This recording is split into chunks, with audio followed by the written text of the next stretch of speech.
Pay attention. The ferry leaves at 10 a.m. Roads are busy. Great. Dad, pack the boot. Yeah. Rosie, got your teddy? Uh-huh. Honey, how's the car? Windows clean, car wax I meant the tyres. Oh, sorted them at Quick Fit last week. Brilliant. Planning the perfect getaway this summer? Make sure your tyres are up for the job. Book today at quickfit.com or your local centre. Quick Fit. Drive away happy every time. Are you a lifelong fan of General Hospital? Are you a new fan who wants to know more about the history of the show? Do you enjoy talking about the show with others? Do you find yourself yelling at the TV?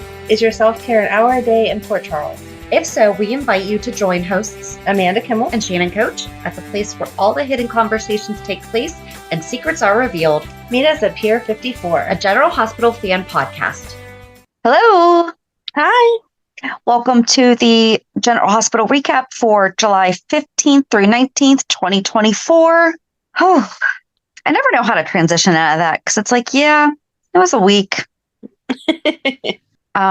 So for Port Charles Pipeline, hauling myself out, I accidentally, when we started the Port Charles 411, I said, welcome to the Port Charles Pipeline about Lila, part 10. Oh.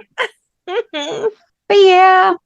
And we forgot to mention her awards. So in addition to receiving the Lifetime Achievement Award the week after she passed, she also won Soap Opera Digest's award for Favorite Mature Actress in 1982. Nice. In 1983, she won Favorite Actress in a Mature Role. Okay. I want to know what mature role meant.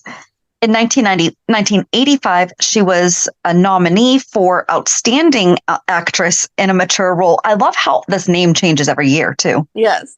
And then 1988, she won Outstanding Supporting Actress, apparently not in a mature role. And then we received one email from Chandra. Hi, ladies. We have had severe storms here the past couple of days, so I'm just listening to Sunday's podcast. I have some thought on Portia and Max's reaction to Heather's case being reopened. It's as if the writers put all the victim families' reactions on Portia and Mac. If you think about the canvas, we never saw Rory's family. They have no voice. Oz Haggerty, we don't even know if he had a family. Liesel's anger would surpass Portia's, but she has not been seen on screen for a long time. We know Gladys has been shipped off and probably doesn't know what's going on. I can imagine that Sasha, Carly, Joss, and Sonny would be outraged. Diane knows, but she's on thin ice because of her getting Franco's convictions overturned. Mac has been witness to Heather's looniness for decades. His reaction didn't surprise me one bit, especially due to what happened on Spoon Island. We'll see if the new writers handle the storyline. I wouldn't mind if it disappeared. Okay, off to finish listening. See you at the pier. P.S. I don't know how often you're on Instagram, but I thought you would get a kick out of this photo. And it is a picture of Finola Hughes and Anders Hooves hanging out. So that is Anna and Cesar. I actually did see that one the other day. I did too. And I was like, I double took. I meant to send it to my husband. So she was in Amsterdam. Kelly Monaco was just in Amsterdam hanging out with Tony Geary. Oh. And Finola was hanging out with Anders in Amsterdam. Oh, okay. So yeah, I guess everyone's just hanging out in Amsterdam right now. They should be doing some type of reunion something there. Come on. They could have taken the cameras with them. Been like, hey, I know. Luke, how you feel about all this stuff going on? He is probably not even paying attention. I mean, we know that he did pay attention when Jackie Zeman passed away and when Sonia Eddy passed away. Yeah. Like he had, but he's just over there living life. Yeah, must be nice. Just I'll go. He worked really hard for that for a long time. He earned it, even though we weren't done with him. You know, it's going to be 9 years this week since he's been gone. Wow. Yeah. It That's doesn't crazy. feel like it's been that long. I know. Mm-mm.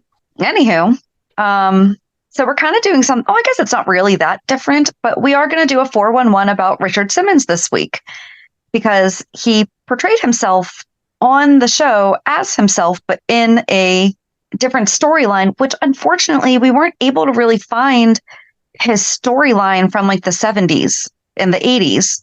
It was just, they did this. But there's a couple clips that you can find on YouTube that you could see it was fun. But then when he came back in 2013, there was it was only like one day, but there's a lot of details in that one day. Right. Everyone was so excited. I know. So that's it for that. Do you have anything? Nope. Okay. So this week's Hulu headlines. Willow confides in Nina because she forgot that she had a friend in Sasha. Drew is in the hot seat. Jason makes Jake an offer. Brennan receives a mysterious visit. Was that mysterious? I know. Like 2 people visit him. And Anna hits pay dirt. On Tuesday, Sonny pays a visit to Nina. Ava tries to sway John. Lois presents Gio with an opportunity. Anna must make a tough decision. Willow's taken aback. On Wednesday, Natalia voices her remorse. Nina shares her insight with Maxie. Gio opens up to Jocelyn. Jason and John have words. Anna is tempted. On Thursday, Carly and Jason make a trip to the footbridge and have the same conversation 5 times. Cody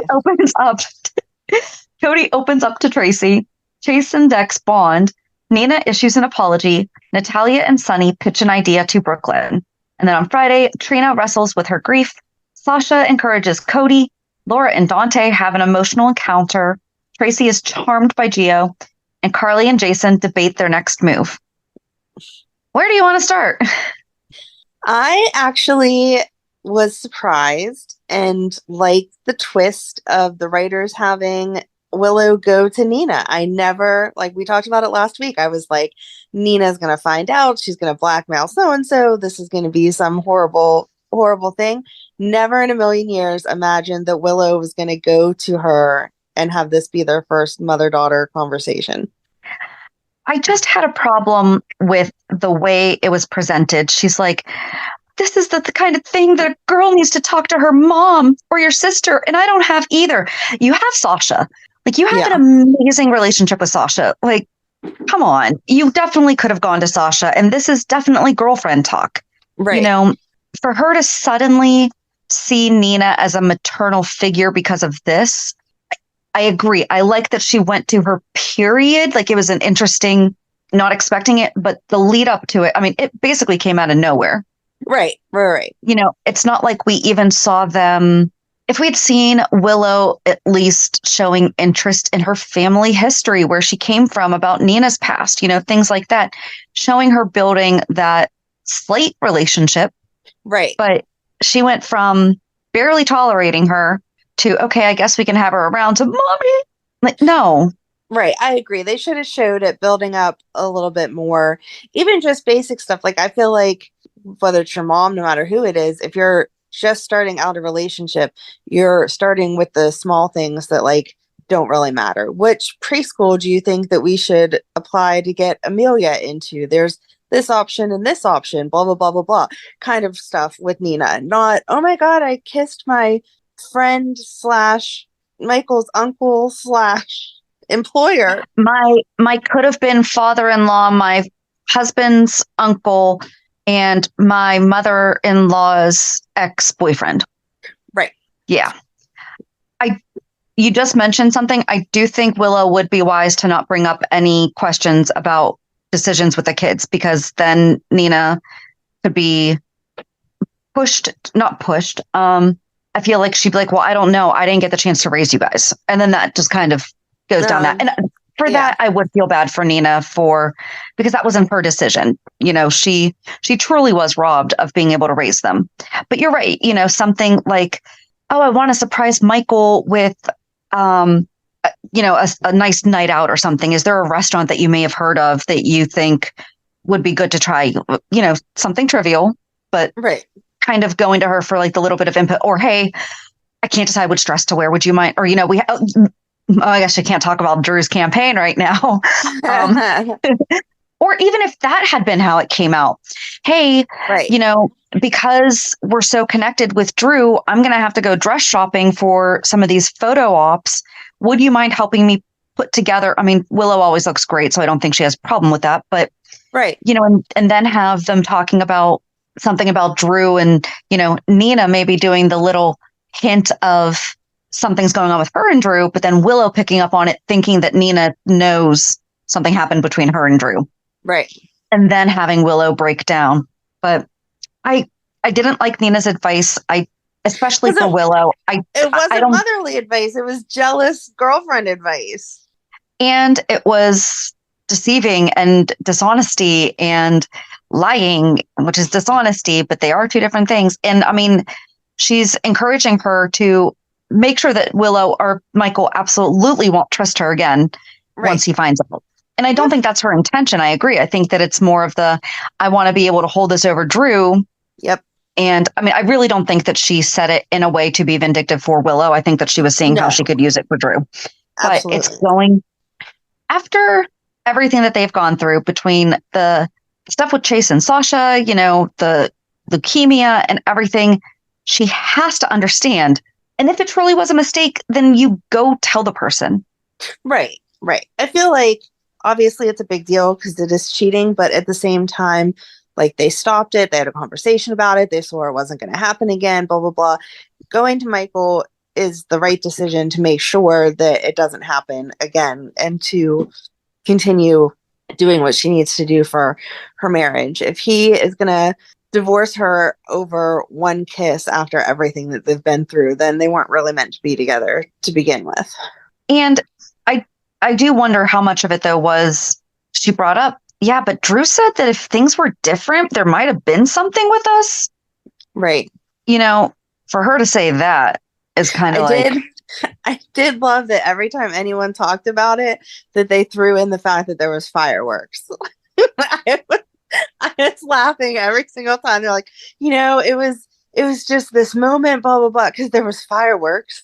And then Drew was talking about it and he was like, man, just caught up in the moment because there was fireworks. I do understand certain moments triggering or igniting, but I don't feel like it's every single time you see a firework.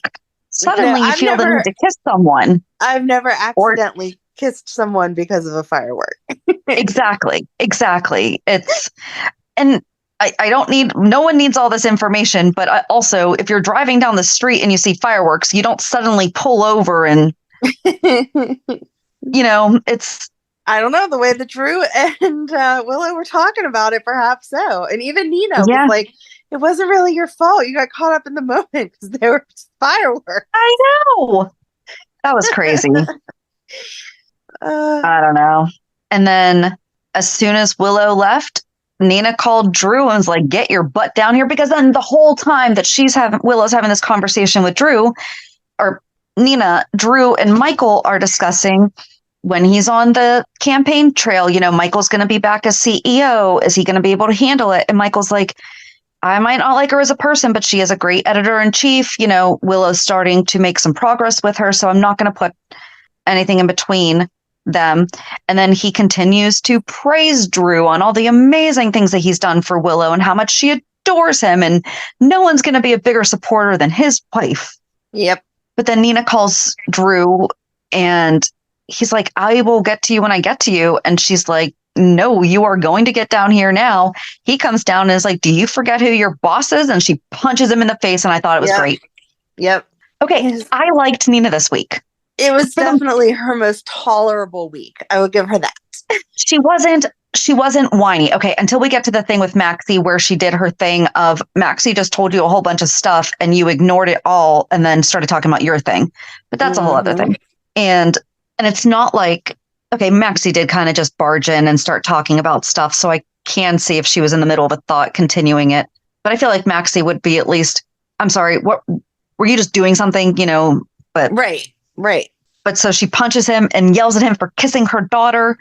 And then basically reiterates a lot of the stuff that Michael said, where Willow really looks up to you. How would she feel if she knew you were sleeping with her mother?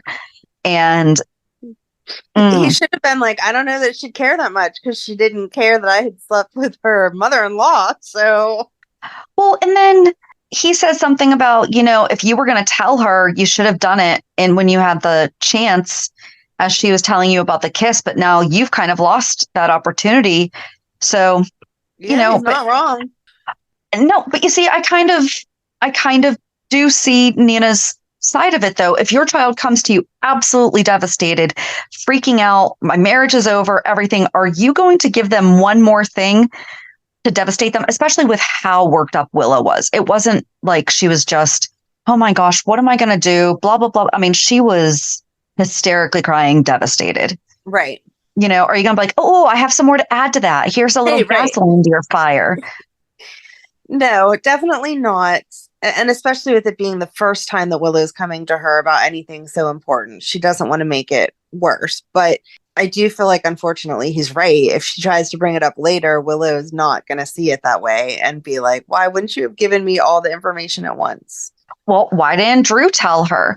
And he's had more of an opportunity. He had the opportunity first. They've had way too many conversations about this. And Drew should have told her. He does have ownership in the Willow being, and I put it on him first. Oh, I agree, but somehow men are never held responsible for that type of stuff. No. And then he starts getting all flirty and is like, well, we've made progress from our hatred of each other. And, I'm just curious, where's this going to continue? Yeah. Dude, get out of your pants. No, keep your pants on. Quit thinking with them. I was happy that Nina didn't turn back into that typical, now we've had a fight, so I have to rip your clothes off, because if that was how that ended, I was going to be disgusted. But she got a phone call, didn't she? So that's what interrupted them, because I thought that the look in her eye was kind of like falling for, it's like what you see in the cartoons where they're slinging the watch, and like getting hypnotized. That's the word I'm looking for. I forgot the word for wagon earlier. So yeah. I go out to Erica and I was like, what's that thing with wheels that you put wagon? But I seriously sat here for probably 5 minutes. And I was just like, what that? It probably wasn't actually 5 minutes, but felt like it. Anyway.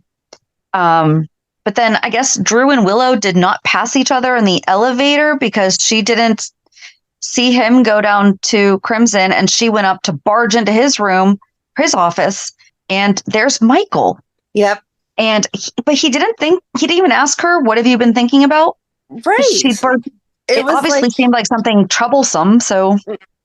Right. And obviously directed at Drew, because that's whose office it was. So he never thought to say like, oh, did you think of something wrong with the campaign or some new idea that's, what you originally said isn't going to work? Something. Instead, she was just like, oh, Michael, I love you so much. I'm so grateful for our family and everything we have. Yeah, I don't even know where to go. And then she goes to Sonny. Right. What was that about? Because I don't know. I thought that was probably, I'm sorry. Like, I feel like I'm complaining a lot already. Like, I felt like that was one of the dumbest things. She's like, well, if I buried the hatchet with Nina and Nina was able to bury the hatchet with Drew. Well, no, that's not where the hatchet was. The hatchet was with Sonny and Nina. They kept talking about the hatchet. Yes. But, she's like, I just came here to let you know. I just talked to Nina like my mom. And, I really see how much Michael's hurting. So you guys now need to reconnect. No, that's right. Like, she was able to work towards forgiving and working on her relationship with Nina because Drew was able to. Right. So she thinks now Sonny should automatically, it has nothing. Right. Oh, sorry. It was just so because one person was able to do something doesn't mean all. Okay, yes, I do agree that Sonny should not be, I understand what she is saying, but Michael was trying to take him down. Right. And it would have been different had they ran into each other at Bobby's and she'd been like, right. Can I sit down with you for just a minute? Listen, I just had this conversation, yesterday or whatever. And it just made me think maybe reconciliation is possible for you and Michael, or not you and Nina as far as getting back together, but burying the hatchet, as that was the key sentence this week. Seriously. And something like that happen, or her to have the kids out and for one of the kids to run up and be like, oh, grandpa, blah, blah, blah. Okay, there you go. That would make sense. But for her to just show up at his house and be like, hey, I'm making up with everyone, so you should too. It's just ridiculous. Right. Yeah. And then Sonny took that advice and went to Nina and is like, I just wanted to bury the hatchet. And she's like, why? I could never be mad at you. Everything was my fault. Well, okay. So did he say that Willow came to me? Did he tell her that? No, I don't think so. So he's just basically doing the same thing though that he was doing with Carly and Alexis and getting his exes on his side. Right. So I don't even think that was necessarily motivated by Willow's conversation. It was probably just something on his to-do list for the day. And True. He needs all his exes on his side. and she was like, oh, I'll pretend like I'm going to go and talk all kind of crap on you. And then when I get on the stand, I'm going to say how no one could love their children more than you do and how those girls adore you and blah, blah, blah, blah, blah. And then he was like, are you trying to make me fall in love with you again? And I was like, oh, come on. That was like the cringiest sentence out of the entire week. And then she says something about how their relationship was built on a mirage named Mike. No, honey, if maybe when you came back to Port Charles and 3 months later you had broken up, you could say that. Right. You guys got married. Mm-hmm. You guys were dead set that Sonny and Nina loved each other. Yep. So I don't know. Yeah, they said something else about Mike, and she was like, but he had good taste in women. And I was like, oh my God, you're going to make me puke. Just stop. Because then they talked about Ava too. Well, and that was the thing that, he had gone to, because when Willow was at the penthouse, Diane's assistant called, or paralegal called, because I guess Sonny had been trying to reach Diane, and he started getting so mad that Diane was not available and was like, she should be available. Doesn't she know the retainer I pay for her? And then he tells Willow that Ava is going after full custody of Avery. Right. And then I think that's when he went to Nina, because maybe he actually forgot, oh shoot, I should probably check on Nina and see. Okay. Yeah. Yep. But I couldn't tell if Willow thought, oh geez, something's off with Sonny right now because of the way that he was acting about Diane. Mm-hmm. Because she's like, well, she is busy, But then he seemed perfectly fine when he was with Nina. Right. He wasn't manic. Mm-mm. So I don't know. I don't know either. I don't know what they're trying to do with him. No, I don't think they know either. True. Well, I thought now that maybe all the pikeman stuff was being resolved, that he would go back to getting his regular dose. But then last week, Ava said to the pharmacist, no, you definitely have to drop down to 0. So we're just going to keep him at 0 forever. I don't understand. I don't know. And pikeman's not over for Sonny, though. Right. Because now John is, so Ava invites John over to talk, and we know she's trying to bait him, right? And she's all, oh, woe is me, poor me. I'm so scared of Sonny. He puts a recorder on the table, and she's like, I can't do that because what if Sonny somehow finds out, he'll have no choice but to basically kill me. She didn't say that, but, that was definitely implied. She brought up again, how, what did she say? She said something about Anna. She brought up Anna and about what do you know about Anna's, or he asked, what do you know about Anna's relationship? That's right. Because he still thinks that she's connected to, yeah. Okay. Right. Because the emails, and Ava just said, I know they're connected through Robin and your brother. Right. And he asks for information about the mob, and he's like, you were in the warehouse. You looked perfectly fine being there. Like, what's the deal?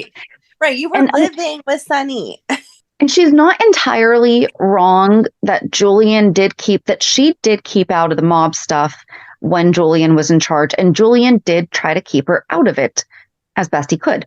But she knew more than she's letting on. But she wasn't wrong also playing the sympathy where she said, I did not participate in it because I was raising my daughter, Kiki, who's no longer with us. Mm-hmm. Well, and that's when she said that she was living with Sonny because she didn't have any other options, basically like she was being forced to because she's one of Sonny's baby mamas. And so when that child is in danger, the mom must live with him, I guess. Right. But whenever she was talking about Kiki, she was like, I'm sure you understand my loss because of Karen and blah, blah, blah, blah. I'm like, okay, I'm not saying that you're not upset whenever your ex dies, but they weren't together for all that time. Right. So, no, it's not the same. Like, you don't get to claim the same amount of sadness over an ex that you cheated on and blew up your relationship with as if it was your child. Like, that's not the same. I'm sorry. For Ava to even put it that way, like, that was insulting to Kiki. I really don't know, because you're right. Jagger is the one who messed up their marriage, but he probably also has the added layer of regret in addition to his grief. True, but I don't felt like know. it was And I really hope that I never have to experience to tell if there's a difference. true. But I hope that I feel like Ava was obviously just reaching to try to get him to be on her side, and that was But she was working for hysterical the part. FBI, not picking up on that. Right. That was the best part of the week whenever he ended up talking to Jason and was like, and what about poor Ava? And he was like, Ava Jerome? Are we talking about the same person? Please do not tell me you're dumb enough to be getting manipulated by her. Right. And then his boss called. So we still don't know who the boss is, right? Right. But so his boss calls and I guess is giving him a hard time about why did you buy champagne? And he's like, it's for a informant, or not an informant, a witness or a source that I'm grooming. Right. And I'm sorry, you can buy a bottle of champagne. I don't think you necessarily have to expense that, right? I mean, you would think that he made enough money to cover it, but well, and also, do you want to have it questioned if you got them intoxicated? Right. You know, questionable. Like, when did this information come out? Were they drunk? You know, who gave them the alcohol? Oh, you got them drunk? Okay, sure. Right. That's a good point. I didn't even think of that. I don't know. But yeah, so then I guess before we get into Jason, we have to get into all the other stuff. Go ahead. I'm so sad. If he's leaving, so Anna wakes up at Valentine's and he's all lovey and he's like, you should stay home and we'll go boating or something. And she's like, yeah, I kind of have like a government job. I can't really do that. Like I have to be in the office or on call, whatever.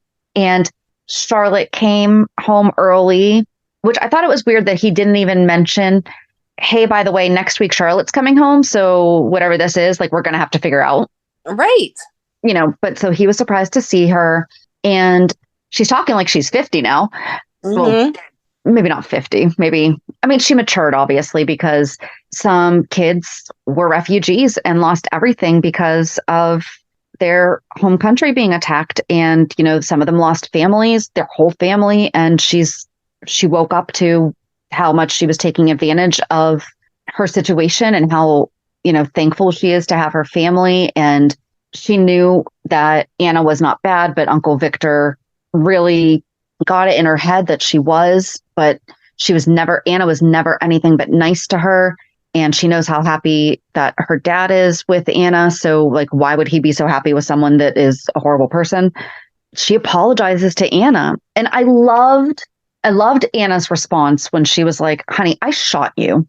Right. Like, I think we're even here. But then Valentine reminded Anna, I think Charlotte really needs to say this, you know, and I don't think that Anna was trying to stop her from whatever it was that she needed to say, but she kind of was, but not in a, it's just trying to make it dismissive easier. Way. Right, exactly. Right. Yeah. We don't need to dredge up all this. You're sorry. I'm sorry. Let's move forward. But it was nice to hear Charlotte's reasonings of how she finally came to this. And then she said that she's a Cassadine and Cassadines are bad or they die trying to be good. But they also die being bad. So I'm not sure where that came from. So then Anna left because she had found his phone while he was going to make her a latte. That's right. And he didn't have milk. But then after Anna left, he asked Charlotte if he wanted her to make her scrambled eggs. And you need milk. So there's some magical milk. Do you not need the same amount of milk? I feel like you would for scrambled eggs and a latte. But for scrambled eggs, here, how much milk? Oh, geez. How much milk for latte? 3 to 7 ounces. Okay. Scrambled eggs. I guess it's a couple tablespoons. But still, he said he was out. But he said he was out of milk. Okay. This one says a 1/4 cup of milk for 4 eggs. And that is 2 ounces. So that's what he could have meant. I don't have enough milk. He measured out his milk. He did. Like, he had eyeball. Like, I have exactly. That's not enough for a latte, and he was probably going to make himself a latte too. So that's not enough for 2 lattes. But he does have real maple syrup too. Are you fantasizing about him making you breakfast? I mean, JD makes really good scrambled eggs, so that's nice. He and Valentin have something in common. There you go. Yay! I got my Valentin. He can start playing piano and sing to me. Mm-hmm. and dance with me and be all romantic. Just not be a super spy. Right. You want him to be head of Pikeman? You would not be happy with that. No. So then Anna goes to Jason and is like, hey, I got everything, but you have to give me 2 more hours. And she gave him the phone. I mean, they argued and she was like, I cannot do this to Charlotte. I cannot take away her only parent. And he's like, yeah, but she still has Laura, she still has Dante. But she's like, I wasn't there for Robin. I can't and she should have been like, how much that messed up Robin. I wasn't there for her. But his rebuttal was completely correct also. I've already been away from my kids for all these years because of the stuff that John's trying to find, and now we have the answer. I just want it done and over with. Exactly. No, they were both they were both right, and so she asks for 2 hours and she gives him the phone, I guess, as collateral for that. And so she runs back to Valentin and tells him that she turned him into the FBI as pikeman, and so he needs to call Charlotte and run. I still don't understand the whole reasoning. I didn't understand, that at all. Like, first she's checking on him, and that was nice. Like, you have everything you need, you have extra passports, you have money, whatever, blah, blah, blah. And he says, yeah, I'll be okay. And she's like, yeah, that's kind of the point. You would have always been okay. Why did you need to join pikemen?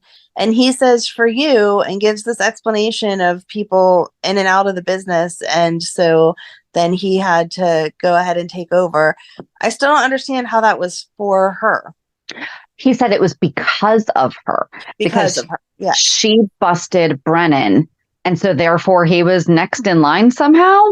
And you couldn't say no thanks? And he said that he liked the money. Although it was, okay, so here's the other thing. If it was who was in charge of the WSB back in the 80s, wasn't that Sean Donnelly? Yes. So, because he said he's been with Pikeman since the beginning.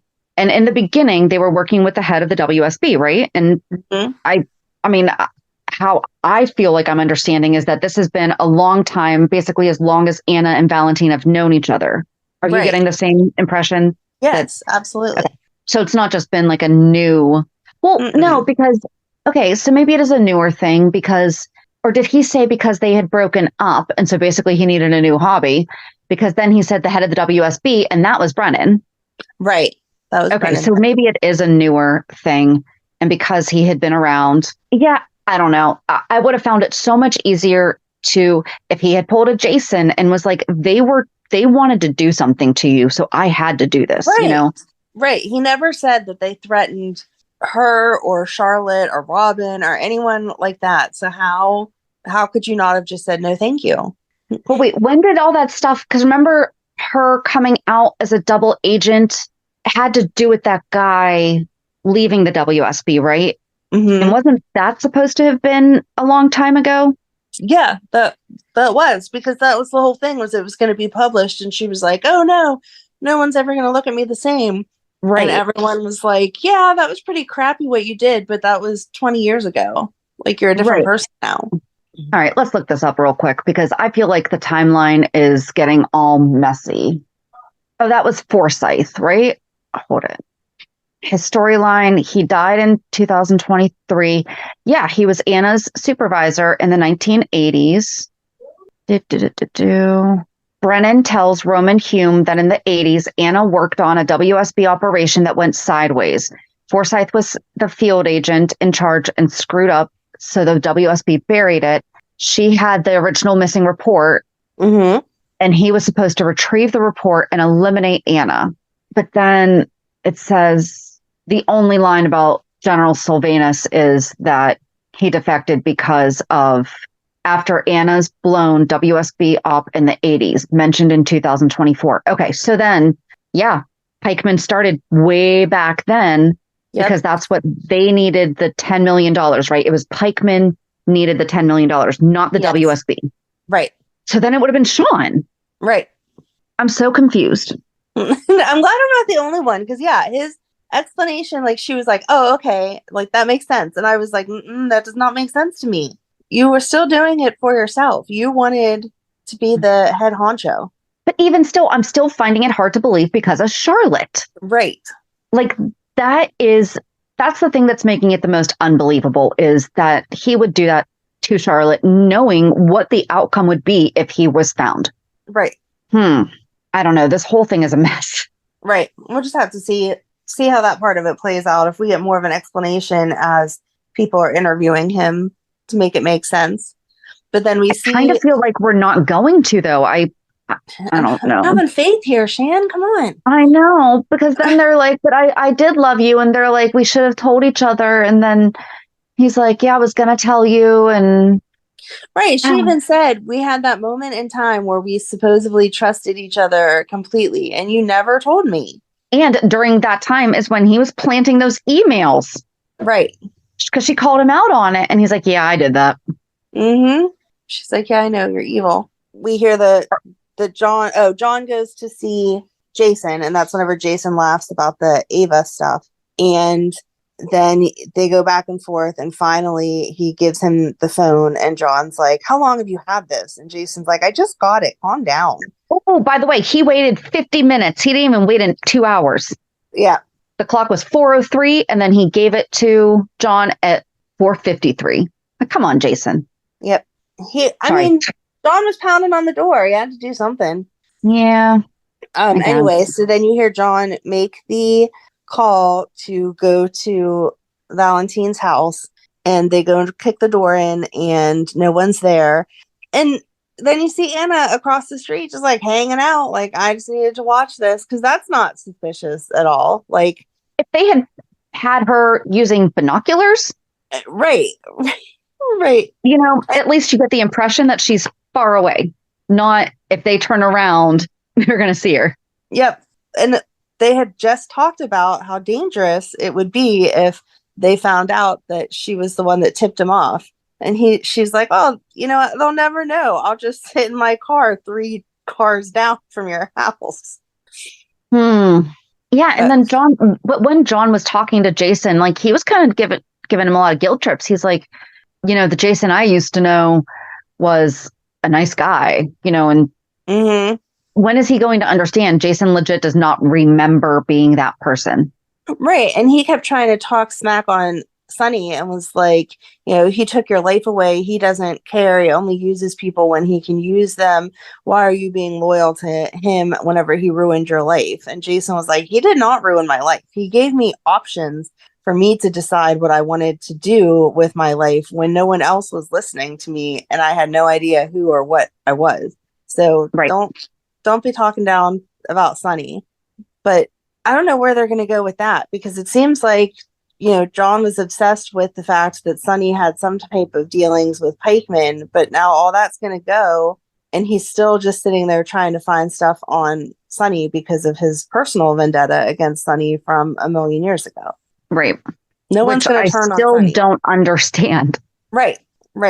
And then Jason immediately goes to the Metro Court and runs into Gio and is like, hey, you played at Brooklyn and Chase's wedding. You did great. And he's like, you're Jason Morgan. I should treat you like a VIP because Joss said so. And Jason was like, no, just her and her mom do that. Like, seriously, do not do that.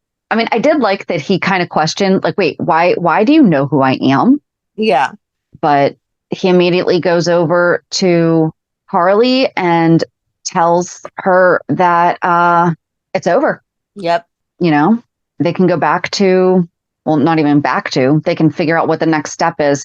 But the next step for them was to go to the footbridge and have beer. And seriously, they got nowhere with the conversation. Carly reiterated that she's jealous of any woman that Jason falls in love with because he's only supposed to be in love with her. He shouldn't have done what he did for her. Mm-hmm. How's she ever going to thank him? And he's like, there's never any debt between us.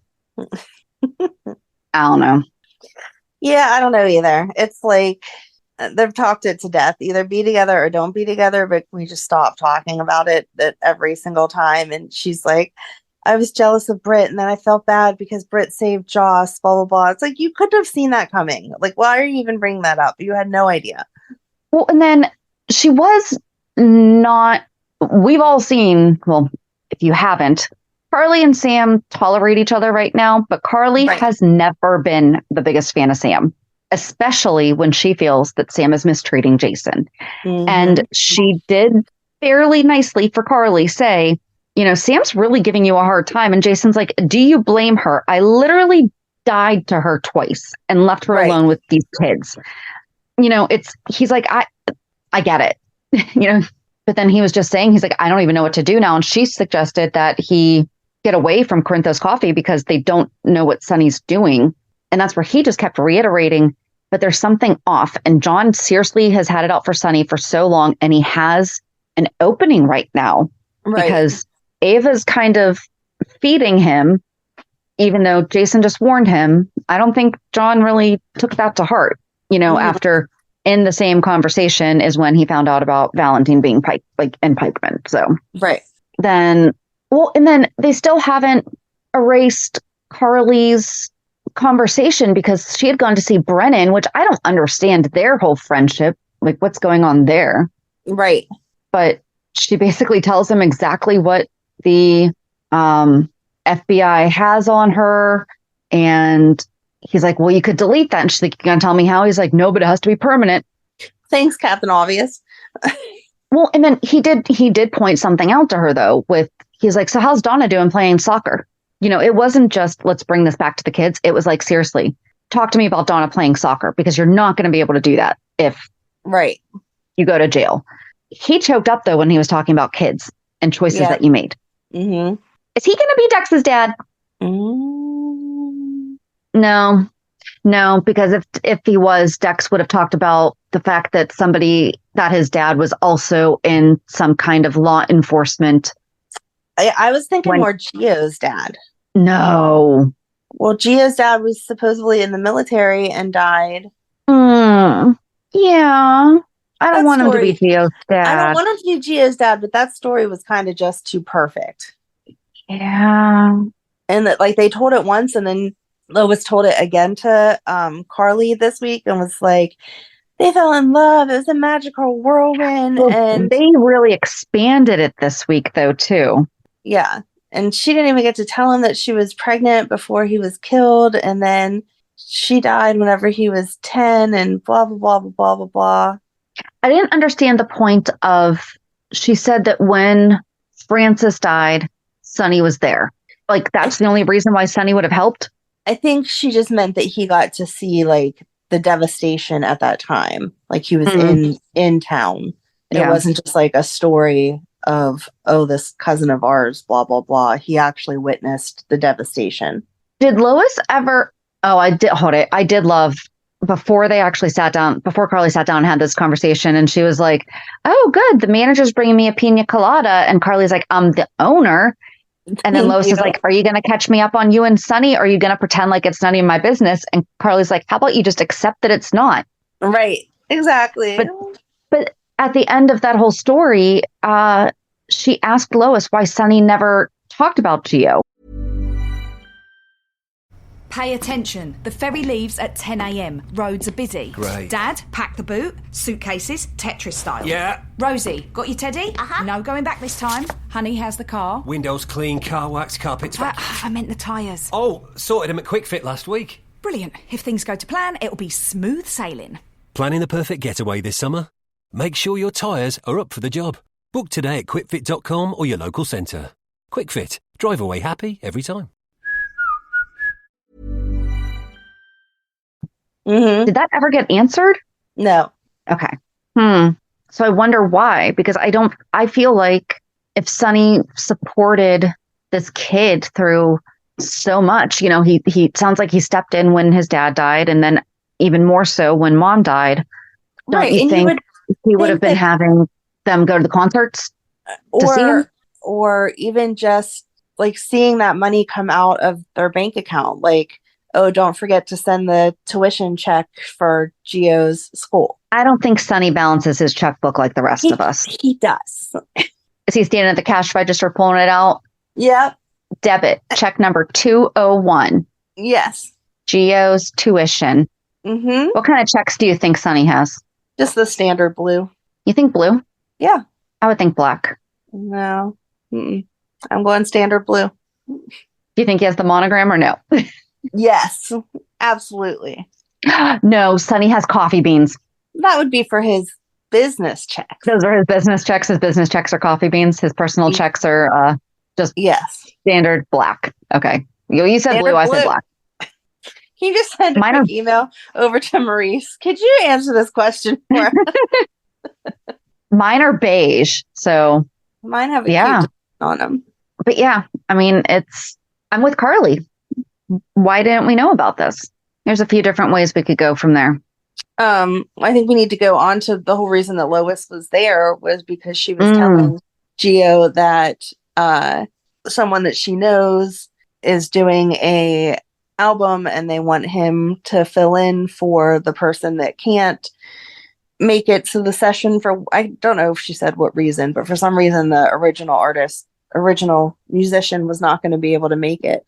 So she wants Gio to go back home and make this album with them. And he says to Joss, why is she trying to get rid of me? Like, what did I do wrong? And Joss is like, what are you talking about? She wants you to go make a album. Like, what?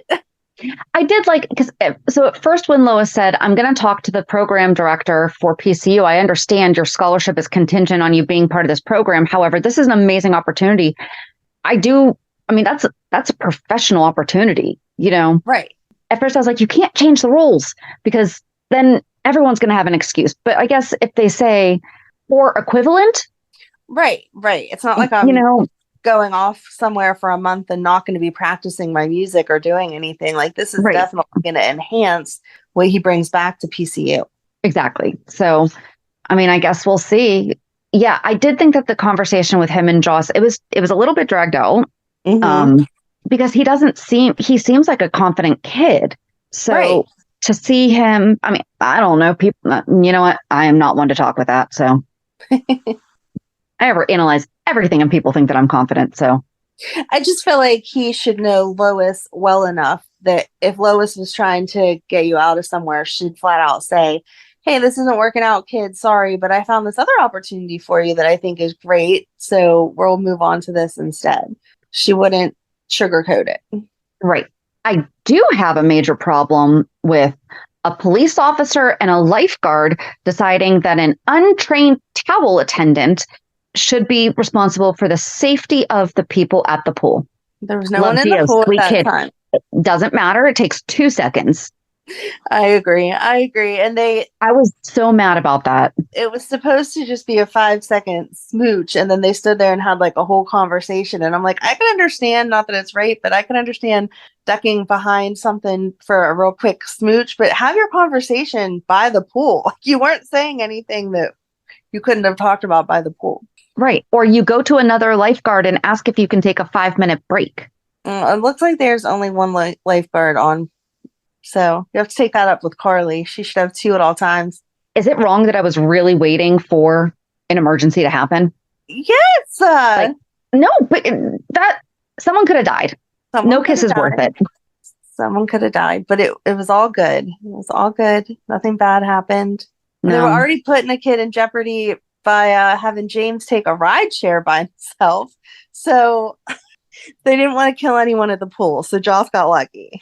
Yeah, we'll get to that later. I feel like that takes us to a whole separate section, but yeah. I just wanted to see your face when that was brought up. Yeah. Lois was really sweet though when she was like, when Gio was explaining about how much he loves Port Charles and everything, and she was like, so Tracy is eventually going to start giving you a hard time. It's not an if, it's a when. Make sure that you don't back down. Be nice, but don't back down. And we see that happen later on, where I think we don't want to get to that yet. But all right, so where can we go from there? We've really hit a lot so far. I don't know what that leads into. Earlier in the week we saw Jason going to just throw a check under the floor, or under the door, not under the floor. Under the floor. I know. And Liz is coming out to take out the garbage and kind of calls him out on it. And she's like, you can come to the house, Right. You can knock on the door. Then Jake comes down. Right. Jason congratulates him on getting into art school. I loved that whole scene. I just loved that it was like no pressure. He was just, hey, good job. I'm proud of you, blah, blah, blah. And Jake was not asking for money. He was just realistically being like, yeah, but it's expensive and I have to figure all this out and stuff. But it is, an honor just to be accepted. But when Jason offered the money, and he said, I did like that Jason made a point of saying, this has no strings attached. I know that I have to earn a relationship with you. But when I was your age, I was put in a position to make a decision about my future. And I don't want you to have money or not having the money be the reason why you choose what you do. Right. And he wants to know that he's making the right decision. And Jake accepts. Oh, Jason said, don't let my failings as a father impact your future. He just keeps saying so many sexy things lately. They are doing such a good job of bringing Jason.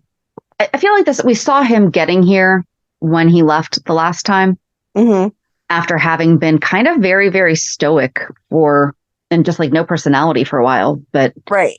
I'm loving him working on his family. You know, Jake even acknowledges, he's like, yeah, I know that you haven't really had an easy life. He didn't say that he got it. He didn't say like, it's okay, you weren't around. But right. he said, you know, I really do want to go to art school in Spain, so I will accept. And then he stuck out his hand to shake. And then Jake pulled Jason in for a hug. Yeah. And Jason was ready to cry.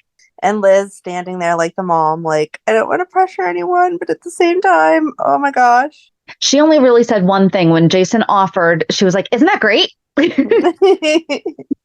I don't have to put myself in financial ruin if you'll accept this. Well, Jake did say that he had to figure out loans. Yes. Yes. So I think that Liz was saying that so that Jake knew that she was okay with it too. Right. Not to influence him.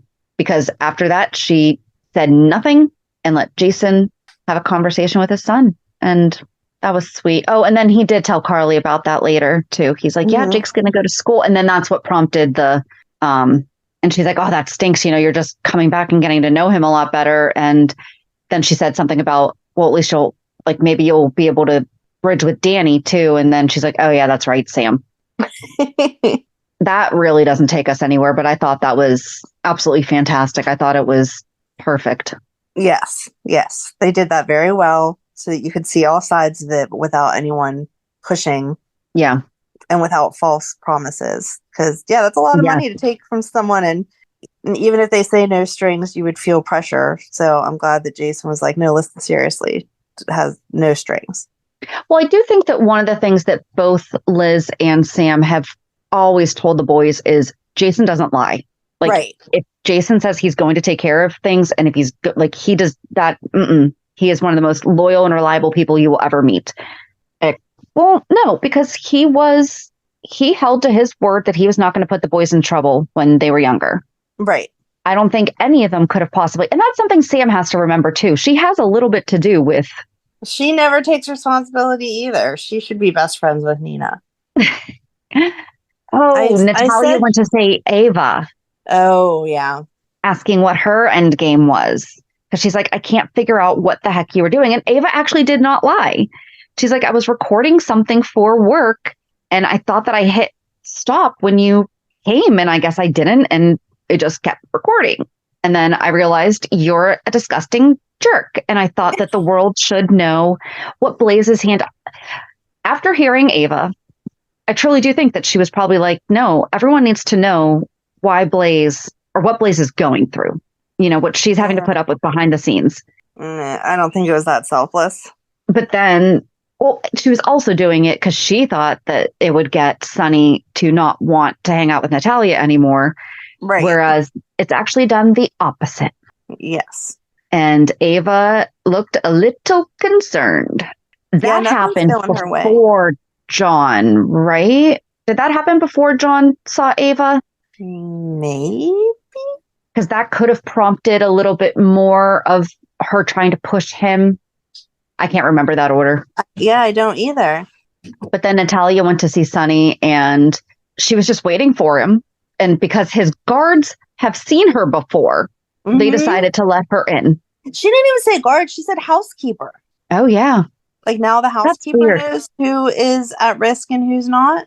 Yeah, that was weird. I cannot get over how much they are not putting the blame.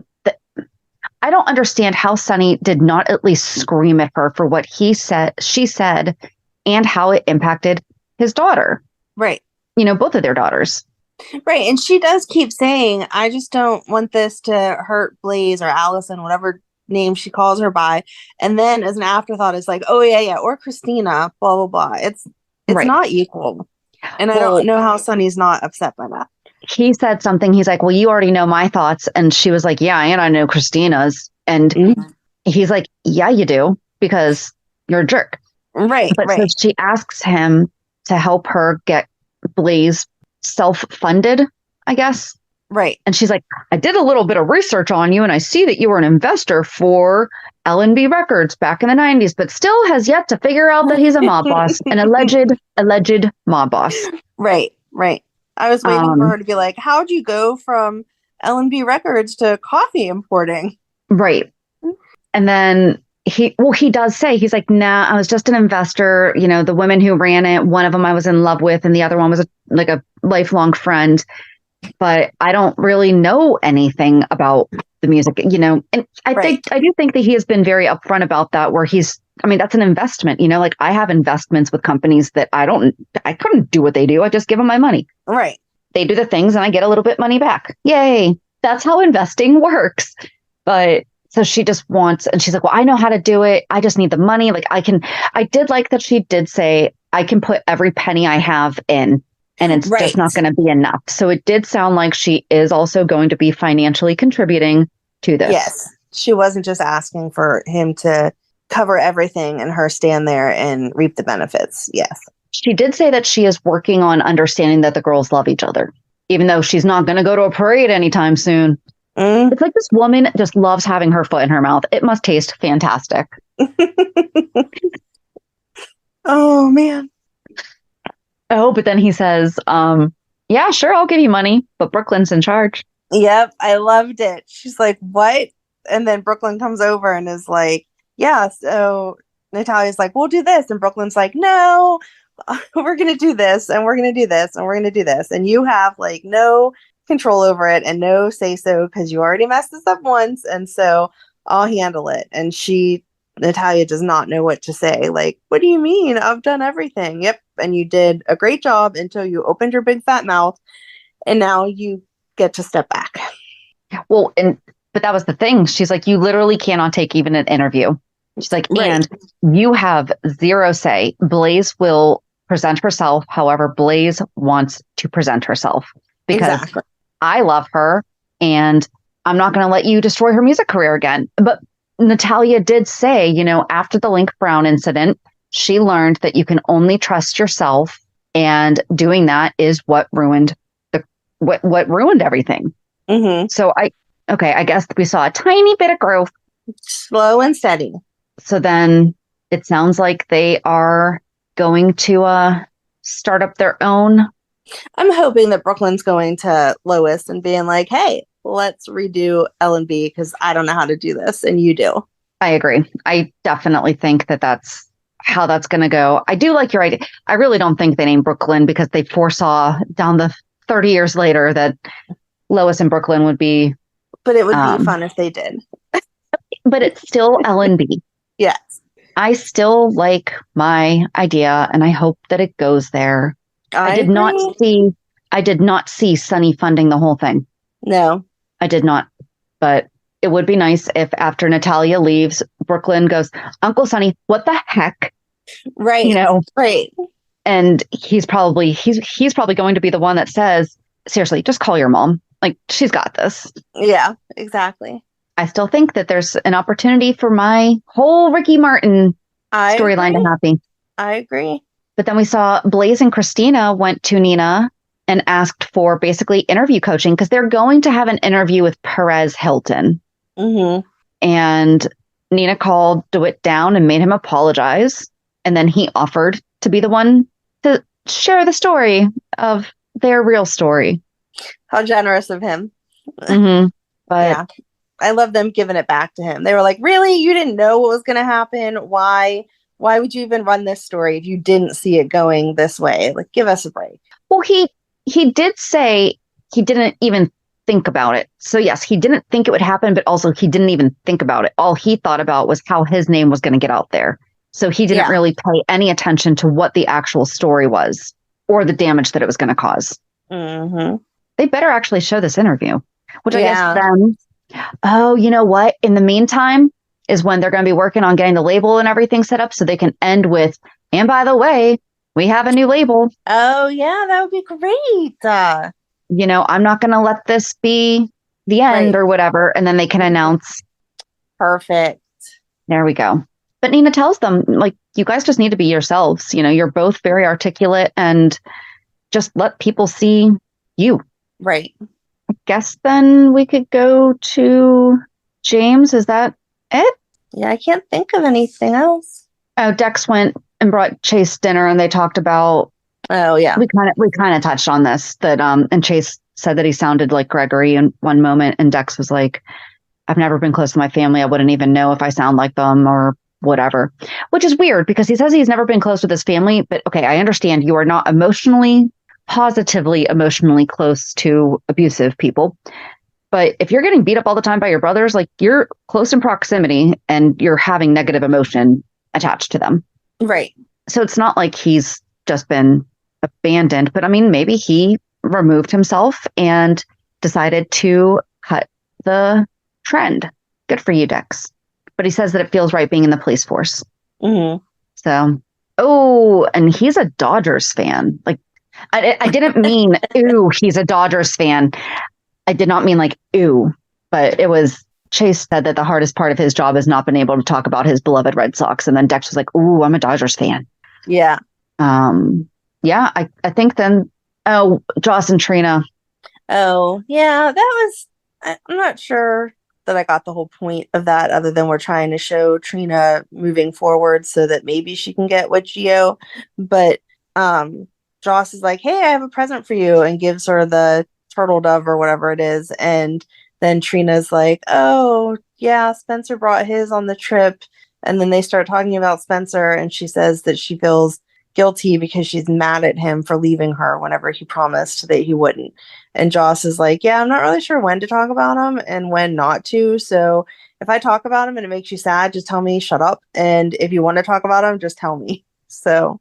Right. I thought that was nice because we've talked about it. We've never really seen them talk about Spencer very much, you know, and Joss shared with her, you know, you're always going to have grief of some kind. It's not always going to be easy and it's going to change. And sometimes it's going to be beautiful because you'll start to remember all the great things, but you're always going to be grieving the loss of someone that you love that much, you know? Right. And then the only other standalone thing was Dante and Laura. So do we want to talk about Dante and Laura standalone or the James and then the subsequent stories? I guess Dante and Laura, because it really was just one little snippet of Laura's visiting Lulu and talking to her all about the kids, telling her all about life, and she's like rubbing hand cream into her hand to keep her skin all nice and soft. And then Dante she apparently gets manicures too. Very nice. See? And then Dante comes in and kind of listens to part of the conversation and is then like, hey, Laura, what's going on? And they share like a little moment over Dante saying how Lulu loved the kitchen floor country music tea parties. Yes. And he's like, I have to ask you a question. Why the kitchen floor? And she was like, because that was easy cleanup. Like, duh. Kitchen floor, no carpet. So all the stuff that was spilled, you just wipe it down. Yeah. And how Lulu talked about them. And that was like one of her favorite things, blah, blah, blah. So that was sweet. And then Dante said he didn't know how much longer he was going to have the kids there to visit because it felt like it really wasn't doing anything good at this point in time. Well, just Rocco. Well, yeah, I mean, that's really the only, because he doesn't bring Charlotte. Yeah. And that would be Valentin would bring Charlotte. Yeah, I guess for a while, remember, because he did have both of them for a while. So he was bringing them both. But yeah, it was Rocco they were talking about. But I mean, he even said, he's like, he knows her more in here than out there. And when I'm sharing stories, it sounds like she's a long lost relative, not his mom. And I really wish he had been like, the woman I love. Mm-hmm. I think, yeah. But he told Laura how she's a great mom, and that's why Lulu's a great mom. Yeah, it was very sweet. It was really nice to see her hand. Maybe we'll see the rest of her. I hope so. Please, please, please, please, please, please. Yeah. So then I think that just goes to James because Tracy went to the stables. She couldn't sleep. She saw the light on. So she goes down and talks to Cody. He's like, hey, remember how I told you that like I know who my dad is and I wasn't sure how to tell him? She's like, yeah. He says, well, I told him and it's Max Scorpio and he's kind of like really not happy about it. He's not mad that I'm his dad. He's mad that I lied about it. That I'm his kid. Yep, that one. Yeah. And, he's basically telling Tracy he's never going to want to see me or anything. And I knew it was James just because of the direction that Cody, he was looking down when he was like, what are you doing here? Right.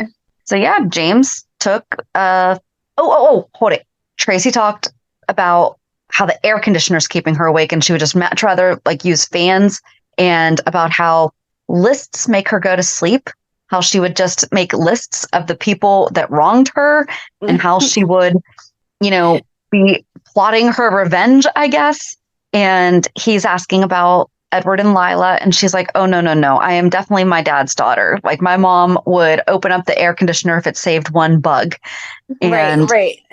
She told him that if he does run, that he does not get severance pay. He does not get health insurance, and he does not get a recommendation if he leaves without 30 days notice. Yep. And she makes lists of her lists. And I was like, oh, I am Tracy. I just love that it was her mannerism whenever she said about the air conditioning that he was like, okay, who do you take after? And it's like, yeah, those are those things you swear you're never going to say. And then I know I say it all the time, like in or out, the air conditioner's on. Yep. But then he says, or she says that it's never occurred to her to run, even though she should have run from the altar a few times. Yeah. And he's like, you should try it sometime. And she's like, yeah, and you should just try staying. Right. So then James showed up because he had heard like the whole, I don't think he overheard everything. I think he just heard them talking. Right. And Grandpa Max said he can't take lessons there anymore. Yeah, I don't like that just because I feel like that's not Mac. Like he always put the kids first, no matter who it was and what was going on. He does have a temper and can be a bit of a hothead, but he always puts the kids first. So I could see him saying like, I'm not taking James to his riding lessons. Someone else will have to do it, or I'm not picking him up, or I'll wait in the driveway and James needs to walk out to me. I'm not, going to visit with anyone. So I could see him putting up like boundaries like that of I'm not going to allow myself to have to interact with him until I am ready. But I don't see him being like, oh, James loves this guy and loves taking horseback riding lessons, and I'm just going to forbid that he's allowed to do this anymore there. Right. And it's not like we saw James overhearing Mac telling Maxie, I don't think he should do this. I think we should take him to Two Trees instead, blah, blah, blah, blah, blah. And then we see James at the ranch or the stables. Right. So we're to assume that Mac directly told his grandson. Right.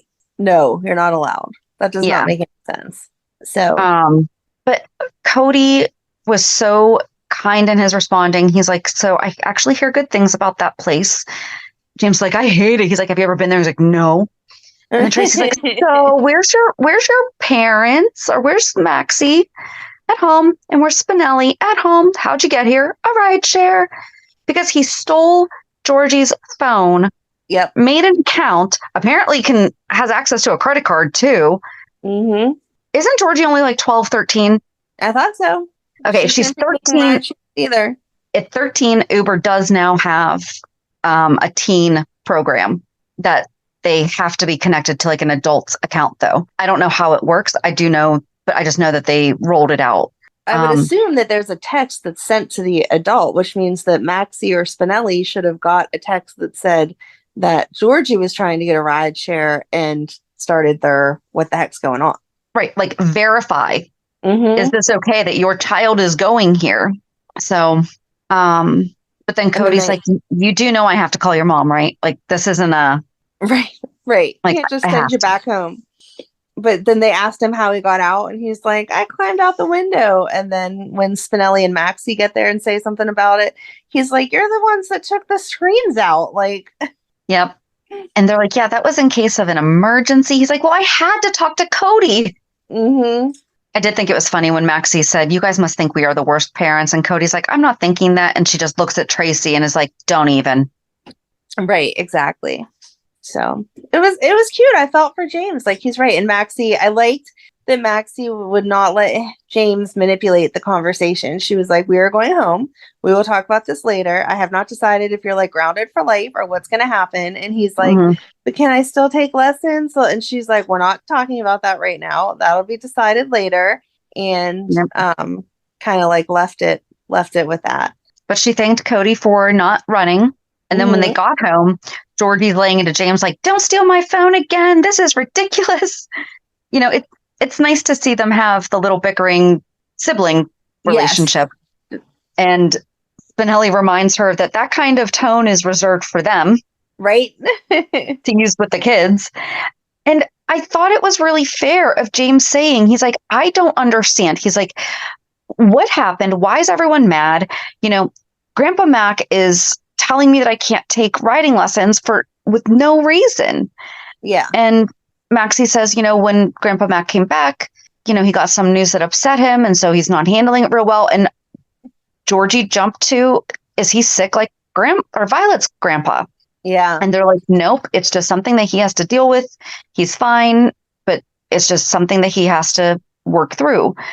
And Spinelli's like, I hope you understand, even if you're a little confused. He's like, But they gave him just enough information that a child could handle, especially where it's a very grown-up thing and it's not their place to tell him who Cody is. You know, that's really going to be a Mac and Cody, or probably a Mac decision. You know, Cody's really leaving that in his court. But Maxie and Spinelli did kind of agree that maybe we do need to switch stables for a little bit. And then James is quick. He's like, what? I'm going to go back to school soon and the sun goes down at 5:30. So when am I going to ride? Right. But then, and how many times does this happen? And little kids, cover your ears. The kid leaves the room and the parents go, dang it, why is he right? Right. But then Maxie and Spinelli have a glass of wine and talk about it. And, you know, Spinelli's checking in on her. And she's like, I've lost a sibling already. I'm not losing another one. So Mac has got to get his act together.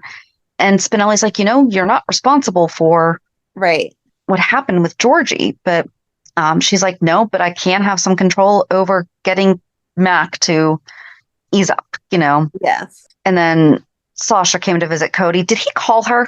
Yes. He asked her to come down. And he just happened to be looking at the hat that James likes to borrow. And she was like, you called me down. What's up? And he was like, James took a ride share here. And she was like, oh my God, Maxim must have had a heart attack. And he was like, yeah. And, you know, I just feel bad because I caused this issue and I don't know what to do. I don't want James upset. He's like family. And she's like, he is family. That is your nephew. And so, you know, and she pointed out that Maxie and Spinelli said it was not Mac's decision where he takes riding lessons. So they're not cutting him off entirely forever. They're just trying to figure out how to handle the situation for now. Yeah, like she's giving the outside. It sounds like they're on your side, but you know, they really can't tell you that they're on your side because that's her dad. Like, yeah. And then we see Tracy, well, after Tracy left the stables before Maxie left. So she walked up to the kitchen and she sees Gio and he's eating a massive sandwich and apparently only an hour after he ate dinner. Right. And he's not allowed to make his own food. But he didn't make a mess. Like the kitchen's cleaned. And he's like, I can make you a sandwich if you want to. And she's like, I'll have a cup of tea. And he's like, maybe some chamomile will help you sleep. And she understood that he was genuinely just trying to be helpful and didn't snap back. Right. And then she said something about it being her house. And he like smugly was like, I heard it was Monica's house. And then That's right, because Lois had given him the breakdown. Yep.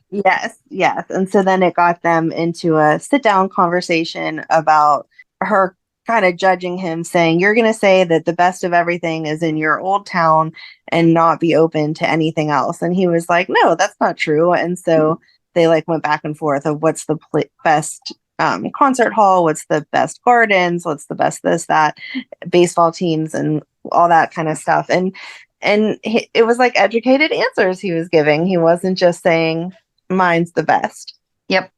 So in his opinion, the best concert hall is the Lincoln Center for him personally. And she was like, oh, even over Carnegie? And he's like, yep. And then the best pizza is Luigi's in Brooklyn.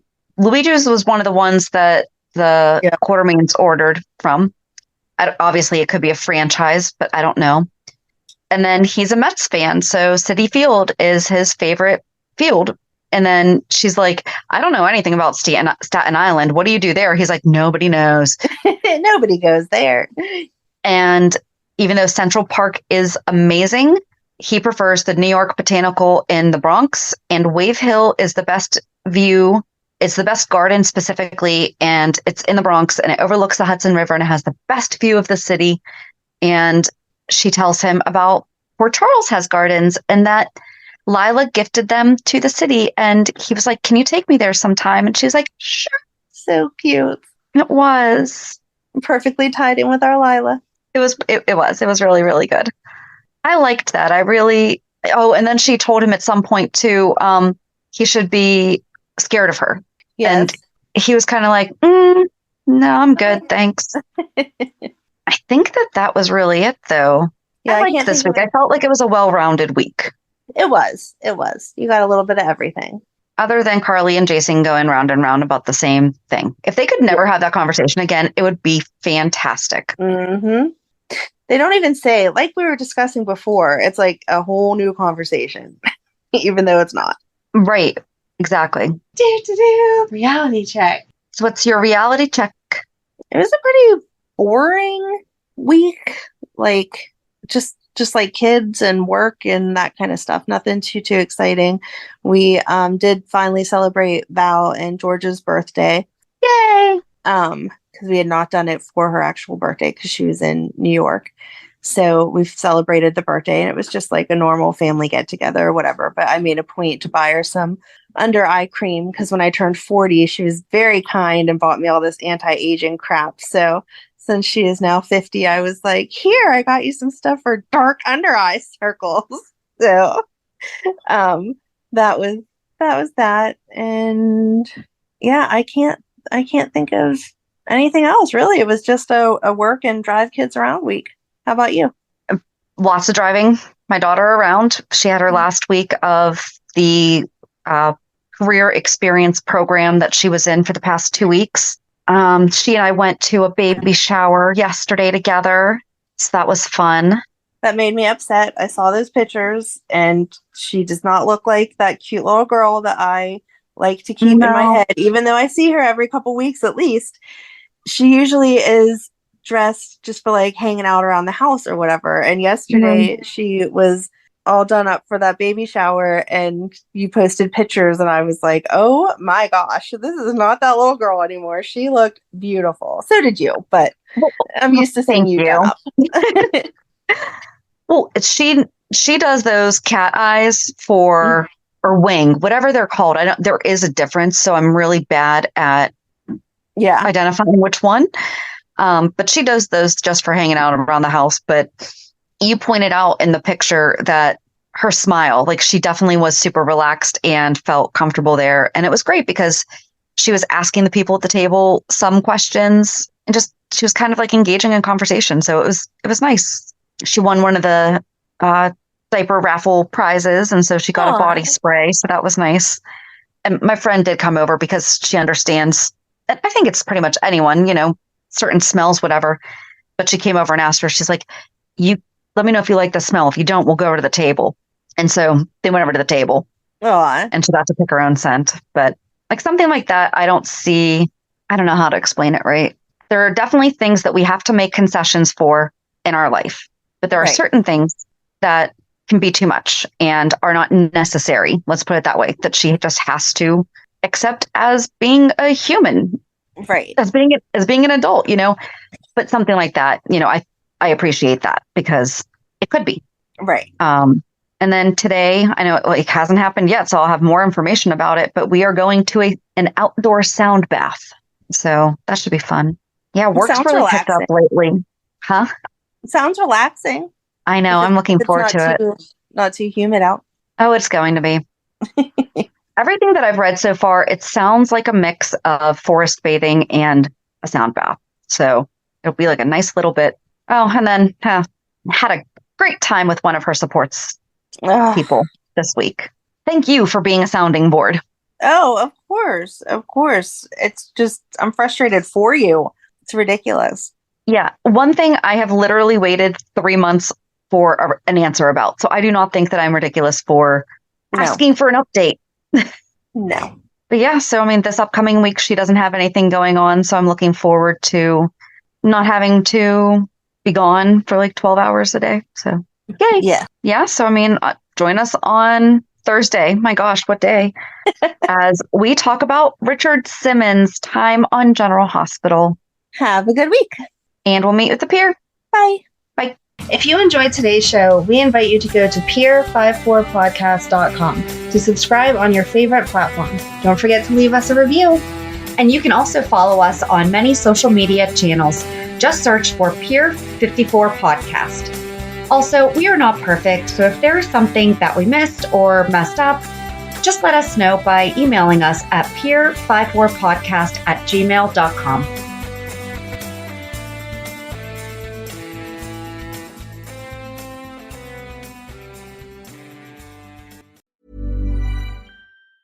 Pay attention. The ferry leaves at 10 a.m. Roads are busy. Great. Dad, pack the boot. Yeah. Rosie, got your teddy? Uh-huh. Honey, how's the car? Windows clean, car wax I carpet. meant the tyres. Oh, sorted them at Quick Fit last week. Brilliant. Planning the perfect getaway this summer? Make sure your tyres are up for the job. Book today at quickfit.com or your local centre. Quick Fit. Drive away happy every time. LifeLock, how can I help?